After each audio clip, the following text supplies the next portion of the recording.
In the heart of an ancient forest, where the moss hung thick from the old oaks and the streams whispered secrets, lived a cunning wolf with a coat as dark as midnight. His eyes were sharp and gleamed with hunger. For many moons, he had struggled to catch enough prey to fill his belly. The animals had grown wary of his scent and quick feet. So, he decided to use a different kind of trap, not one of claws or teeth, but of clever deceit. One day, the wolf climbed onto a flat mossy rock beneath a towering tree. He spread out a faded old blanket and set upon it a stack of dried leaves and cracked acorns, pretending they were sacred texts. With a slow, solemn voice, he called out to the creatures of the forest, "Come, all who seek wisdom! I am the sage of the woods, possessor of ancient knowledge. Ask your questions, and I shall guide you." And the wolf tilted back his head and closed his golden eyes, trying to look as dignified as possible. Soon, curious animals began to gather. A nervous squirrel inched closer, clutching a pine cone in his tiny paws. "Oh, wise sage," the squirrel asked timidly, "how can I store enough food for the winter?" The wolf cracked one eye open. He pretended to ponder deeply. "Gather all the nuts you can find," he said, voice low and rumbling. "But leave them in a clearing I will show you. I shall watch over them to protect them." The squirrel nodded gratefully and scurried away to follow his instructions. The wolf licked his lips, imagining the feast he would have later. Soon, a shy hedgehog stepped forward. "Great sage," the hedgehog mumbled. "How do I avoid the fox who chases me every dawn?" The wolf stifled a grin. "You must come sit near my rock every morning," he intoned solemnly. "My presence will frighten the fox away." More animals lined up with questions. The wolf, hidden behind his false wisdom, tricked each of them into trusting him.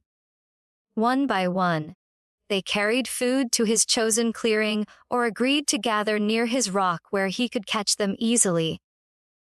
His plan was working perfectly, but not everyone believed his tales. Watching from a patch of ferns was a small rabbit with bright eyes and a quick mind. She had always listened more carefully than she spoke, and something about this, sage, made her whiskers twitch. When the animals began to leave, the rabbit hopped forward and bowed low before the wolf. "O wise and learned sage," she began, her voice sweet and polite, "I have heard you hold the answers to every riddle." The wolf lifted his chin proudly. "Indeed, little one. Ask your question." The rabbit flicked her ears. "Long ago, my grandmother told me of a hidden plant deep in the forest. Whoever eats it becomes so clever no trap can catch them. Surely you know where this plant grows?" The wolf blinked. He had never heard of such a plant, but he did not want to appear ignorant. "Of course," he declared, though sweat prickled under his fur. "It grows near the old hollow log by the northern stream." The rabbit tilted her head. "Strange, because my grandmother said it blooms only beneath the tallest oak on the eastern ridge." The wolf's tail twitched. Yes, that too," he stammered. "There are two places." The rabbit's eyes glittered with understanding. "But then, wise sage, what color are its flowers?" "Blue." The wolf lied quickly. The rabbit's ears perked higher. "So odd. My grandmother said they were white." By now, the other animals had gathered again, listening closely. The rabbit stood tall on her hind legs. "O creatures of the forest," she called, her voice clear and strong. "Do you see? This sage knows nothing. He is no wise elder. He is the hungry wolf who prowls our paths." Gasps rose from the crowd. The squirrel dropped his pine cone. The hedgehog backed away trembling. The wolf snarled and bared his teeth, but the animals had already scattered into the trees.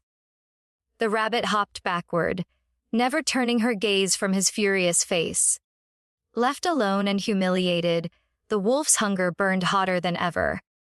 But no creature dared trust him again. From that day forward, the clearing grew silent, and the rock lay bare. The animals hid their food well and shared their stories of the wolf's lies, so none would be tricked again. The clever rabbit became known as the forest's true sage, respected not for pretending to know everything, but for knowing how to see the truth. Moral intelligence